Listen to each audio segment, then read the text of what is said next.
طريقة اللبن أو الزبادي بالبيت وشلون يطلع معنا سميك وبياخد العقل وما ينزل مي نهائيا. زائد رح أعلمكم كيف نعمل طبقة قشطة كتير كبيرة. احنا عم نعمل اللبن، ما شاء الله ما شاء الله. شوفوا سماكة القشطة يلي على وجه اللبن، ما أحلاها يا جماعة. تقولوا هذا كريمة أصلا مو لبن أو زبادي. ما شاء الله ما أحلى طبقة القشطة وكيف يطلع معاكي ناجح. بتمنى إذا شايفين الفيديو مستحق لايك وتعليق. ما تنسوني حتى لو تعليق نقطة وانتوا عم بتشاهدوا ما بتفرق، اثبتوا وجودكم لأنه مشاهدة على الصمت كتير بتأذوني مثل ما تعودنا. حبايب قلبي، يا ريت مشاركة على صفحاتكم بأي وقت بتلاقوا الفيديو موجود عندكم لو حبيتوا الفيديو. هون أنا جايب 2 كيلو ونص من الحليب، حليب بقر، حليب غنم، حليب جاموس، ما بتفرق. الحليب يكون تازة تمام صبايا.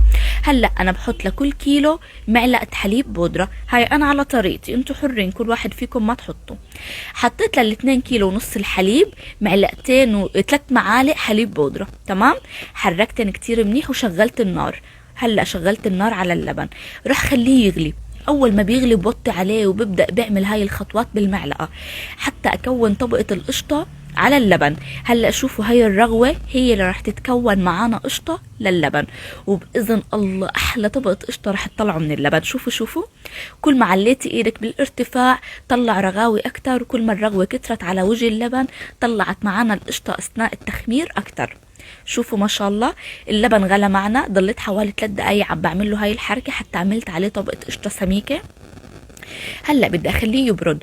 اول ما برد معنا بنختبره. حطيت اصبعتي باللبن، استحملت درجه الحراره مثل دمعه الطفل، مثل الببرونه تبعيت الاطفال. استحملتها خلاص اوكي. هلا ال2 كيلو ونص الحليب رح ياخدوا معي كوب من اللبن.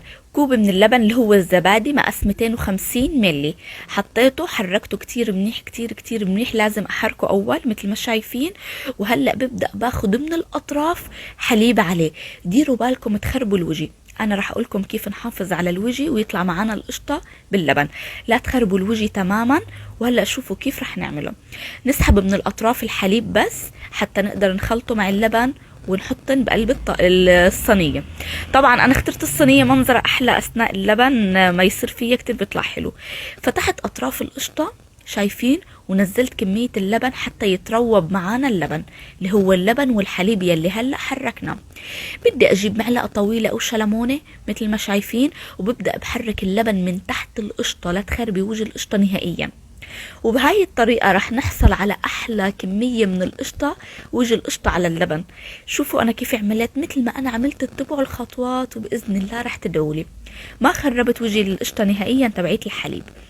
هلأ هون عملت هاي هيك تحريكة بسيطة مثل ما شايفين.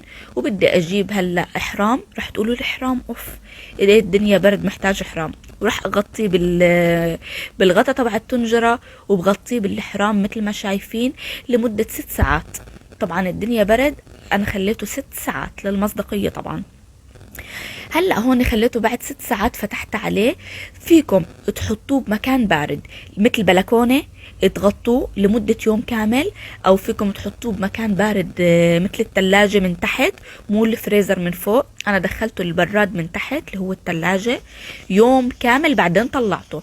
ما عندكم تلاجة اللي هو البراد ما في اي مشكلة، فيكم تحطوه بالبلكون الدنيا سقيع اصلا.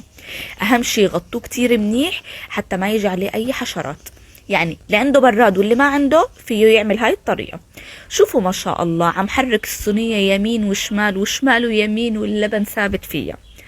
احلى طريقة للزبادي للبن رح تدعولي عليها. وشوفوا ما شاء الله ما شاء الله ما شاء الله كمية القشطة الرهيبة. حرفيا انا واثقة رح تعجبكم اكيد. لانه والله تبارك الرحمن كتير كتير طيبة ولذيذة. وكيف تحافظي اهم شي على طريقة القشطة.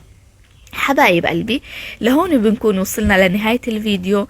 بتمنى أكون قدرت فدتكم فيه، وتدعوا لي دعوة حلوة من القلب. محتاج دعوة منكم حلوة. واستنوني بوصفات كتير حلوة لرمضان بتاخد العقل، وصفات اقتصادية، حلويات، أكلات بسيطة. مثل ما تعودنا حكيت كتير سامحوني، بس خطوات كتير مهمة لازم تمشوا عليها. شوفوا طبقة القشطة.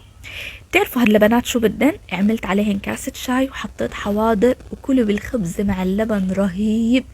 كريمة تقولوا يا جماعة مو لبن زبادي، ما شاء الله قد ما هو تقيل. طبعا نحن الزيتون عاملينه مع بعض، والمكدوس الفاصوليا عاملينه مع بعض. اما العسل لا، مو عاملينه مع بعض اكيد.